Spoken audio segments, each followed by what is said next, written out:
আসসালামু আলাইকুম সবাই। আশা করি ভালো আছেন। আজকে একটা ইন্টারেস্টিং টপিক নিয়ে ভিডিও করতে যাচ্ছিলাম। অনেকদিন ধরে ইচ্ছা ছিল।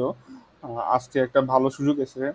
আজকে আমরা মার্কেটে দেখলাম অনেকদিন পরেই কিছু কিছু টেক্সটাইল কোম্পানিজ টপ 10 এর মধ্যে চলে এসেছে। এর মধ্যে মালেক স্পিন ছিল, ম্যাক্সন ছিল, তাল্লু, সাফকো, মেট্রো স্পিন ছিল। আমরা বেশ টপ 10 এর মধ্যে এবং টপ 20 এর মধ্যেও কিছু কিছু আমরা টেক্সটাইল কোম্পানিজ দেখতে পাচ্ছি। সো লাকিলি আজকে টেক্সটাইল কোম্পানিজ সামনে এসেছে। কিন্তু আমার আজকে টেক্সটাইল সেক্টর নিয়ে ভিডিও করার অন্য রিজন ছিল হচ্ছে কিছুটা টেকনিক্যালের চেয়ে ফান্ডামেন্টাল ফোকাস বেশি। সো যে বিষয়টা নিয়ে কথা বলতে যাচ্ছিলাম, টেক্সটাইল সেক্টর। টেক্সটাইল সেক্টর বলতে আমি যেটা বোঝাতে চাই মেনলি স্পিনিং কোম্পানিজগুলো যারা হচ্ছে সুতা সুতা স্পিন করে। আমাদের টেক্সটাইল সেক্টরের মধ্যেও মোস্টলি বেশিরভাগ কোম্পানি হচ্ছে স্পিনিং কোম্পানিজ। এর মধ্যে কিছু আরএমজি কোম্পানিজ আছে, কিছু ডাইং কোম্পানি আছে, কিছু ডেনিং কোম্পানিজ আছে। কিন্তু আজকে যাদের স্পেসিফিক্যালি যাদের বিষয় নিয়ে কথা বলতে চাই সেসব হচ্ছে spinning companies. For for example আমাদের ম্যাক্সন আছে, মালেক স্পিন আছে, স্কোয়ার টেক্সটাইল আছে, মতিন মতিন স্পিনিং আছে। তো এই ভিডিওটা করার মেন রিজন হচ্ছে এই কোম্পানিজগুলোর আর্নিংস এবং প্রফিটেবিলিটি মেনলি আপনার ডিপেন্ড করে হচ্ছে হলো ইন্টারন্যাশনাল মার্কেটে কটন প্রাইস কেমন থাকে।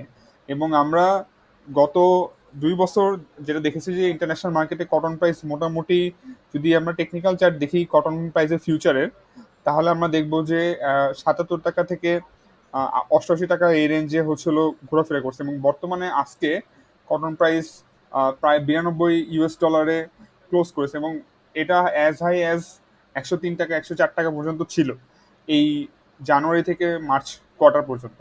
সো এটার রিজন হচ্ছে সাধারণত যেটা হয় স্পিনিং কোম্পানিজদের আর্নিংস তখনই বাড়ে যখন টেক্সটাইল কটন প্রাইস ইন্টারন্যাশনাল মার্কেটে বাড়তি থাকে এবং বাড়তে থাকে কন্টিনিউয়াসলি। এটার রিজন হচ্ছে ইন্টারন্যাশনাল মার্কেটে অথবা স্পিনিং কোম্পানিজ যেভাবে কাজ করে তারা সুতার দাম কটন প্রাইসের সাথে সাথে আহ, বাড়ায় কমায়। যদি মার্কেটে কটনের প্রাইস বেশি থাকে তাহলে সুতার দাম বেশি থাকে।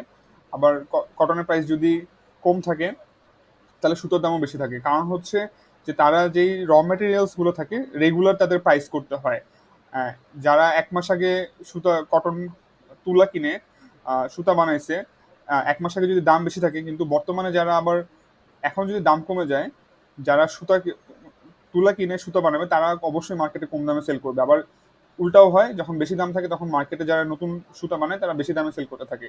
সো এই কারণে হচ্ছে আমরা সবসময় দেখবো যে স্পিনিং কোম্পানিজগুলোর আর্নিংসটা একটু অনেক আপ ডাউন করে। এবং আহ, সেটা মূলত টেক্সট কটন প্রাইজের সাথে রিলেটেড। আমরা যদি এখানে একটা ইন্টারেস্টিং দেখি যে কটন প্রাইজের সাথে যদি আমরা স্কোয়ার টেক্সটাইলের শেয়ার প্রাইজের মুভমেন্টটা দেখি, আমরা দেখবো যে 2021 সাল থেকে খুব সুন্দরভাবে এবং হিস্টোরিক্যালি আগে থেকেও মোটামুটি কটন প্রাইজের সাথে হচ্ছে হলো টেক্সটাইল কোম্পানিজগুলো, যেসব ফান্ডামেন্টালি স্ট্রং কোম্পানিজ যেগুলো আছে, যেমন যদি আমরা স্কোয়ার টেক্সটাইল বলি অথবা মতিন স্পিন বলি, যারা বড় বড় গ্রুপের ব্যবসা করে, তাদেরটা কিন্তু আমরা দেখতে পারতেছি যে একেবারে খুব সুন্দরভাবে কটন প্রাইস যেভাবে বেড়েছে সে ঠিক সেইভাবে হচ্ছে শেয়ারের দামও বেড়েছে। এবং যখন কটন প্রাইস নামা শুরু করছে, যদিও ফ্লোর প্রাইস ছিল, ঠিকই কিন্তু কটন প্রাইসের কাছাকাছি এসে অ্যাডজাস্ট হয়েছে।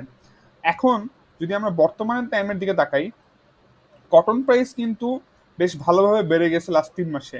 কিন্তু টেক্সটাইল কোম্পানিজগুলো কিন্তু দাম বেশি বাড়তে পারে নাই। এবং এখান থেকে একটা এক্সপেক্ট করা যেতে পারে যে সামনের যে কোয়ার্টারের আর্নিংস আসছে, অর্থাৎ জানুয়ারি থেকে মার্চ কোয়ার্টার আর্নিংস, এটা ভালো হতে পারে। এখন ভালো হওয়ার জন্য যেটা দরকার, যে ওই সময় ইনভেন্টরি, তারা যে দামে তুলা কিনছে তারা অবশ্যই কম দামে তুলাটা কিনতে হবে। এখন আমরা যদি তাকাই, কাউকে যদি হচ্ছে মার্চ মাসে ব্যবসা করতে হয়, জানুয়ারি মাসে যদি ব্যবসা করতে হয়, তাকে অবশ্যই অবশ্যই আরো 2-3 মাস আগে থেকে তুলা কিনতে হয়েছে ইন্টারন্যাশনাল মার্কেট থেকে। এবং তখন কিন্তু আমরা যদি দেখতে পারবো যে 88 টাকা থেকে হচ্ছে ইভেন কাছাকাছি টাইমে হচ্ছে হলো 88 US ডলার থেকে 77 US ডলার এই রেঞ্জের মধ্যে কিনতেছে। কিন্তু তারা কিন্তু এই কোয়ার্টারে এসে, থার্ড কোয়ার্টার যেটা, তারা কিন্তু বেশ হাই প্রাইসে সেল করতে পারছে। সো এখান থেকে একটা ফান্ডামেন্টালি এক্সপেক্ট করা যেতে পারতেছে যে টেক্সটাইল কোম্পানিজগুলো হয়তো আরো বেটার আর্নিং দিবে। কিছু কিছু কোম্পানিজগুলো পজিটিভ আর্নিং দিতে পারে। অনেকগুলো কোম্পানির হচ্ছে অনেক আর্নিংস নেগেটিভ ছিল।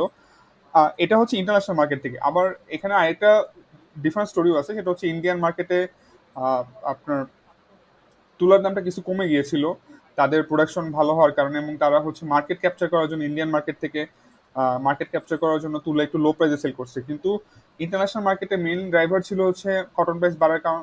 কারণ হচ্ছে গ্লোবাল অ্যাক্টিভিটিস বাড়ছে, চায়নার অ্যাক্টিভিটি অ্যাক্টিভ হয়েছে টেক্সটাইল ইন্ডাস্ট্রিতে। তারা তাদের সাপ্লাই দেওয়ার জন্য মার্কেট থেকে হাই প্রাইসে কটন কিনে মার্কেটকে ডেলিভার করার জন্য তারা কটনের প্রাইসটা ইনক্রিজ করেছে। তো ওভারঅল হচ্ছে কটনের ডিমান্ড হাই থাকার কারণে কিন্তু কন্টিনিউয়াসলি লাস্ট 3 মাস ধরে বেড়েছে, এবং এখন একটু টেকনিক্যাল চার্টের দিকে তাকালে কারেকশনের দিকে আছে। স্টিল কিন্তু এটা গত 1 বছরের যে কোনো সময়ের থেকে তুলনামূলকভাবে হাই, এবং এখান থেকে এক্সপেক্ট করা যেতেই পারে যে টেক্সটাইল কোম্পানিজগুলো আছে সেখানে কিন্তু একটা ভালো প্রফিটেবিলিটি আসতে পারে। এখন যদি স্কয়ার টেক্সটাইলের দিকে তাকাই, এইখানে যে চারটা ছিল এটা কিন্তু হচ্ছে নট রিলেটেড টু আমার কটন প্রাইস অথবা তুলার প্রাইস বাড়ার জন্য।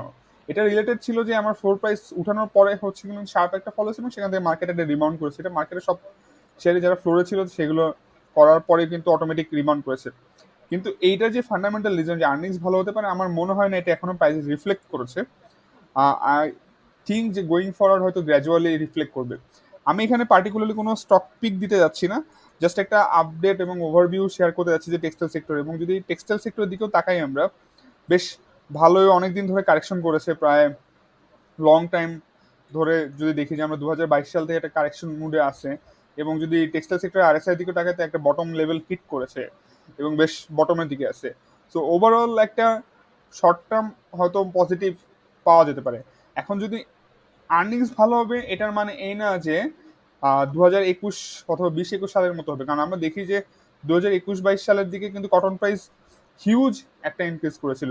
প্রায় আহ, যদি আমরা চার্টের দিকে তাকাই, প্রায় $66 থেকে 150 প্লাস চলে গিয়েছিল।